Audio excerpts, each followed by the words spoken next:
Meet Richard Hatfield. You got the wrong guy. I don't got the wrong guy. I gotta talk to you, sir. Come here. And Richard's big brother, Jimmy. Jimmy Hatfield, come here. Jimmy, what's going on here? What's going on? Comment. It seems history is repeating itself. That's what's going on. In 2010, the Ohio State Attorney General's office sued Richard Hatfield and his business Hometown Improvement. Here's a copy of that suit.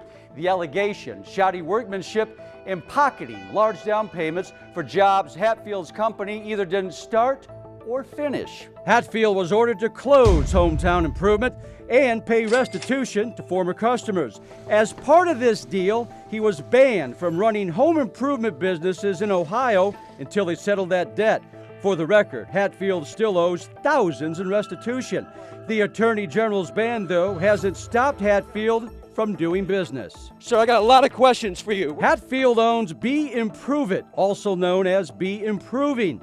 These former customers tell me Hatfield's company stung them big time. Our windows were very old, letting in air. Bonnie McIntyre hired Hatfield's company to install all new windows. Should go all the way up. The 82-year-old widow took out a loan for nearly $10,000. They drove me to their own bank.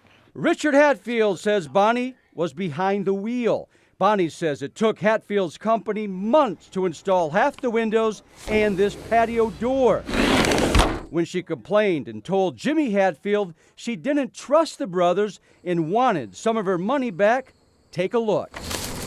Bonnie says those windows the Hatfields never installed were stacked on her back porch. This was going to be my daughter's room over here. Pam Perez says she paid the Hatfields $3,200 down to build 2 bedrooms. That was months ago. To date, all that's been done is some framing. Pathetic. Describing perfectly what happened next when I found Richard Hatfield on the job. Mr. Hatfield, I got a lot of questions for you, sir. Hatfield hightailed it to his pickup truck and drove off. Later that day, he agreed to talk with me. I've never seen this before, ever. He's not being totally upfront either. Hatfield told me he doesn't own the business. His brother Jimmy does. You don't run the company? No, sir. Well, it's in your name still. Well, it shouldn't be. Well, it is. Well, I sold it to him over a year ago. I checked with the Ohio Secretary of State's office. There's no record of that transaction. Plus, Richard Hatfield, at the time of this investigation, was the owner of record. What do you do? I mean, what's your job? Go get shingles, drop off shingles mainly.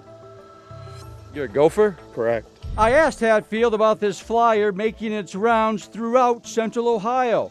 It claims Hatfield's company is licensed, bonded, and insured. I checked with the city's Department of Building and Zoning Services, which licenses all home improvement type businesses. It has no record of Richard and Jimmy Hatfield or any of their companies. This flyer also claims Hatfield's company was featured on ABC 6 News. That is true. They have $5,040 of mine to get started on the work and have not started on my work. 4 years ago, we put Richard Hatfield on TV for failing to build this woman's sun porch. I've never seen that before. It's your flyer. No, it's not. Hatfield told me if I had any more questions about this company, I needed to talk with his brother, Jimmy. I tried twice. That's him, isn't it? I think it is. I think it is too. On this day, Jimmy Hatfield spotted us and rode off on his bicycle. He went down another alley. That's what I was afraid of. According to Ohio Bureau of Motor Vehicles, Hatfield hasn't had a valid driver's license since March of 2009. He doesn't even own a vehicle. But Richard Hatfield swears his brother runs the company. Days later, we camped outside Jimmy Hatfield's apartment. He's walking up to us. Watch what happens when he sees us. He sees the car. Drew, go. Jimmy Hatfield, come here. Jimmy, what's going on here? What's going No on? comment. No, you gotta tell me what's going on, No sir. comment. I'm going to follow her. Right. Tell me what's going on. While the Hatfields duck us and their customers, Bonnie McIntyre is stuck with these windows and a loan that won't be paid off until she's 87 years old. I know that there are people out there that will take your money, especially older people, and not do the work. I'm aware of that, but I trusted them.